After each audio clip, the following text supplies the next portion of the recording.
800 different cable systems in the 1960s paved the way for a beast that would change everything in the 1970s. HBO. Hello, welcome back to my channel. I am Trace. You can find me on Twitter at Trace Dominguez. Today, we're talking about the cable system. We're continuing our talk from last week. The cable system is really interesting because it wasn't just one thing. It's a bunch of different things put together. So far, we've talked a lot about how that happened. Watch the last episode. But today, we're going to talk about HBO. For the first time ever, pay TV existed. This was in 1972. See, Time started HBO as a way to run movies over cable, and it communicates not via radio waves, but it uses microwaves to connect point to point across the United States. So not everybody had HBO just because they had cable. You had to pay for it, and that money helped finance their infrastructure. It was the first time that this has ever happened. No one had paid for television before. It was just run by advertisers in the same way the internet is today. Cable wasn't as regulated as the broadcasters because the Federal Communications Commission didn't have laws to connect to the cable business. This means NBC had a public good requirement and a fairness doctrine. They couldn't use profanity or play obscenities. Cable had no such restrictions, and this continued into the era of satellite. Satellite distribution starts to become a thing because satellites allow it to be rebroadcast to anywhere. They don't need that antenna to relay the signal from one point to another across, again, those 800 different cable systems. Any cable system could just buy a dish at their junction point, suck up HBO, and rebroadcast it to their people. This completely changed everything, because if they can pick up HBO, why can't they pick up a bunch of other stuff too? They could run cable from that receiving station to their customers, and their customers could be anywhere. They could be in the middle of the Sahara. It wouldn't matter because you could pick up the signal from space. When you think of cable, you probably just think of the thing coming into the wall in your house. But really it's a network, similar to your cell phone, or if you really want to think about it in a neat way, think of it like bacteria or spores, slime mold, right? They take root somewhere and then they spread slowly from that point to all sorts of different points depending on what you need. More and more companies could pick up that satellite signal, popping a spore here or there or here or there, and then spreading from that spot.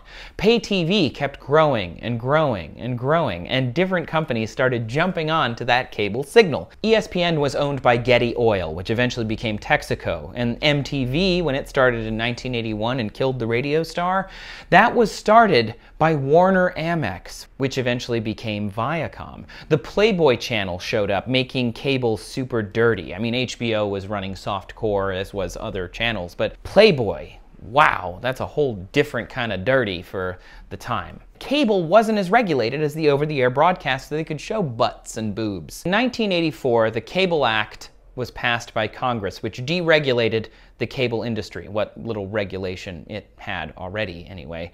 The industry spent $15 billion to start building wires across the country to crisscross everything and interconnect all these different independent cable systems. It's the largest private construction since World War II. Remember, previously all of this stuff was built mostly by public groups. People who wanted television in their town built a tower and connected to that tower via cable all throughout their town. And states were financing these systems, but now it was done by private groups. They wanted you to stay with their private network. The problem is, even though this was thought of as a huge successful thing, you know, the biggest private construction since World War II, lots and lots of people joining this new business model, they kind of leave out all of this stuff on the websites of the Cable Broadcasting Association. It leaves out the mini monopolies that began to form. 800 different cable systems. Some are going to be successful in big markets with lots of money and advertisements. Others going to be in small markets. So the big markets are going to eat the small markets and grow, and then eat the medium markets and grow. So for example, I have a cable system and I want lots of money because I'm the owner. That's what I want. It's capitalism. There's no antitrust concern. There's no worry about this. So I run a cable channel that I helped start. Let's say I'm Getty Oil and I start ESPN, but I also own a cable system. Now I can say you have to buy ESPN because you are on my cable system. Then I get a little extra money, but then the next guy over, they want ESPN too. Do I buy them? Or, you know, this is all very complicated and it gets very kind of in the weeds. But according to the Museum of Broadcast Communications, Communications, TCI Telecommunications Inc. was the largest cable system owner in the early 90s, and they had a financial stake in channels, not just systems. So they could run American Movie Classics, Black Entertainment Television, CNN, the Discovery Channel, the Family Channel, QVC Home Shopping, Turner Network Television, and WTBS. So if, say, Chicago Tribune Broadcasting wanted to run one of their channels, or Getty Oil, which became Texaco, wanted to run ESPN on your network, why would I do that? I have this mini monopoly over these networks. I'll just run sports on my networks. It's funny because we think of the American way and the free market as a way to make choice for everyone. But it's not, because the point of it is to make money. So I want to eliminate anyone else who would compete with me. I want to make sure that they don't compete. Monopolies are really the American way, if that's what you believe in.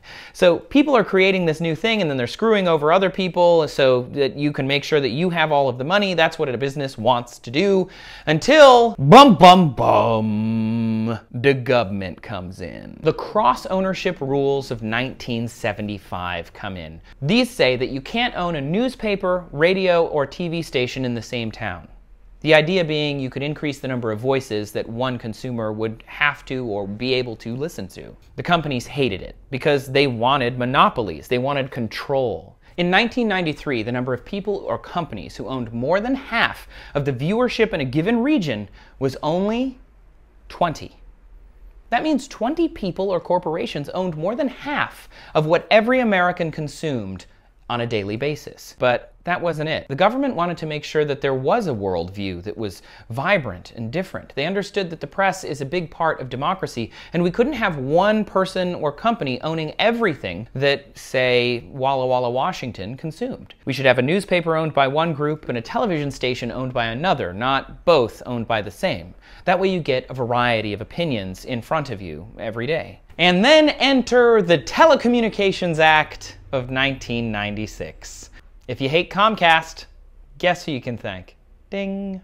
1996. The 1996 Telecommunications Act deregulated the cable industry, so now, well, there could just be a lot of different monopolies. This is something that the Republicans wanted because the free market, and it would foster competition, they said, and Bill Clinton, well, he just kind of went along with it. So, it caused a lot of mergers and buyouts. Comcast was able to buy and buy and buy and buy and merge until now they don't just own a huge amount of cable systems, the things that bring you cable, but they also own NBC, one of the biggest broadcasters and the original broadcaster, the original one from 1928. They own all of that because we deregulated that industry. Eventually, according to the Fairness and Accuracy in Reporting Group, they study this sort of thing. Instead of 20 people that owned half of everything that we consume, now only 15 people did. This is as of 2009. And guess what? It's gotten worse.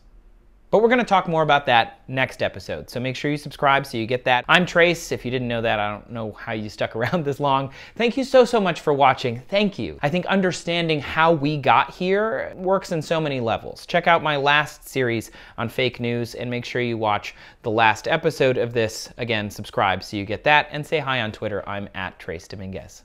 See ya.